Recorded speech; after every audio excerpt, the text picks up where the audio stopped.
Welcome back to Politics Tonight, everyone. Thank you so much for staying with us. Tonight, I've been speaking with Special Advisor to the President on Media and Publicity, Ajuri Ngelale. And tonight, our conversation is centered on the President's move to recalibrate the consumer credit system in Nigeria, as well as education plans. Thank you so much for staying with us, Ajuri. Now, in the last few minutes, let's talk about education. The Tinubu administration will be exactly 1 year in office come May 29. I want you to talk to us about what the federal government has done to overhaul the education sector. Thank you so much, Jumoke. Just if you can just grant me less than 1 minute to tidy up on this credit system. There's something very important I want to mention. Because Mr. President wants to strengthen the value of the national currency, he has also put in a stipulation that we are going to be giving through the credit corporation, the Consumer Credit Corporation. We're going to be giving to the banks, traditional and microfinance banks, a condition that basically says, for every Nigerian borrower, we are going to sweeten the terms of their credit facility, right? That means lower interest. That means potentially longer moratoriums, longer payments of repayment, and the like. We'll put some sweetener on the terms of any borrowing that is tied to a purchase of a made-in-Nigeria product. I want to repeat this.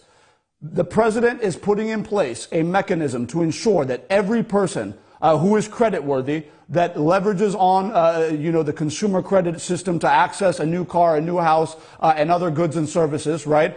If they are borrowing to purchase a made-in-Nigeria product of any kind, they will be given better terms on their credit facility, lower interest rates, longer periods of repayment, and so many other sweeteners. I want to emphasize that because the President is determined to strengthen the national currency and also promote local industry and Nigerian producers across sectors, across the board. I thought that was important to mention.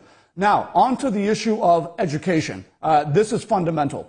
Obviously, even if you have a national consumer credit system that functions, even if you have infrastructure on the ground, railroads, airports, seaports, power plants, dams, and the like, these things are good. But if you do not have a well-educated, well-prepared population, then you're going to undermine, you're going to put a ceiling on your ability to grow over the long term in a knowledge-based global economy. Now, what has the President done? That's your question. The answer is that the President has put in place what is a revolutionary new federal education overhaul that is not the kind of myopic federal education policy we've seen in the past where, federal administrations essentially treat education as some sort of sector where we leave states to do what they want to do, and then we do something that we think will work at the center, and we hope that all of it will just somehow magically work together. The President is a wise man. He was a subnational administrator and now president, so he understands the importance of creating that handshake across sectors, especially in education. So what he's done is he has established the new DOTS program. The DOTS program, it stands for Data Repository. It stands for Out of School Children Strategy. It stands for Teacher Education and Skill Upgradation. And it stands finally the S for the skill development, right? So now let me start with Data Repository. Essentially, the President has approved the establishment of a national education data system, a registry. What that's going to do is it's going to give the federal administrators, federal education administrators, state education administrators, and local government administrators a single window into the state of multiple aspects of the education sector within their various jurisdictions. So let's be practical.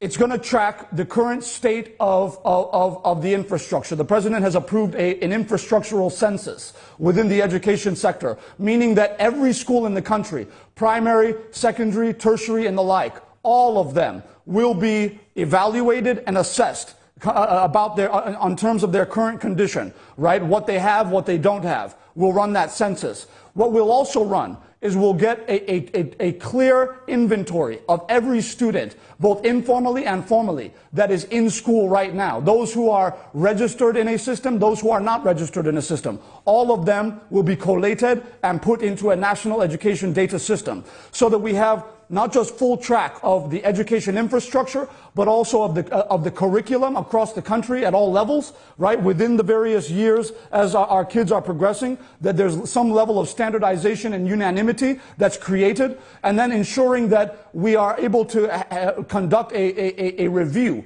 of the quality of our teachers in terms of the certifications they have, making sure that there's a level of standardization with respect to their certification and their quality as individuals as they teach our children.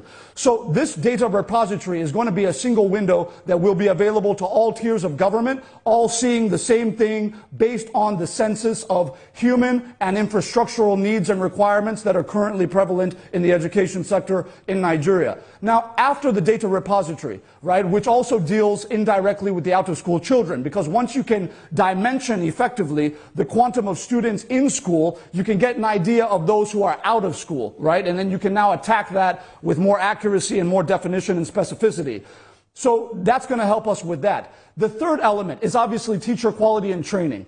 What the president is adamant about is bringing the states together and saying, look, it's not enough for you to say that you're budgeting 15% of your budget to education or 10% or whatever you're budgeting to education. That's all good and fine, but those are just numbers. If you're putting that in a budget, we need to know that the money you're putting in the budget for the education sector is actually translating not into the pocket of some politician in collusion with a contractor, but it's translating to a school on the ground with top-level, top-class ICT infrastructure, and other infrastructure that our children need in order to succeed.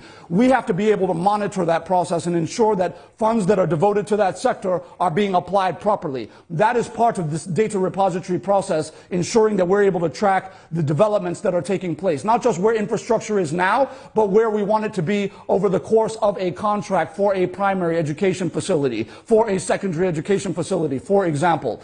Now, in dealing with that, in dealing with teacher quality, we want to put them through new certifications. We want to ensure that we're not simply saying, okay, but because you have this certificate, we're going to not look at you. No. Because some people buy their certificates. Let's be honest about that. So we want to ensure that we want to ensure that everybody is tested, retested. If there are skills that are deficient, we can now upgrade your skills, ensure that you know how to, handle certain digital, technology that will aid and abet the learning quality of that our children are getting. And then once we're able to go through that process, this is a multi-year process, but we've started the implementation of it. Once we go through that process, the final leg of this, and this is very vital when we talk about a knowledge-based global economy of the 21st century, the final leg is the S on the dots, right? The S deals with a national skills upgradation framework. Basically what it does, and this is historic, and that's why I want to take time to make sure everybody understands it.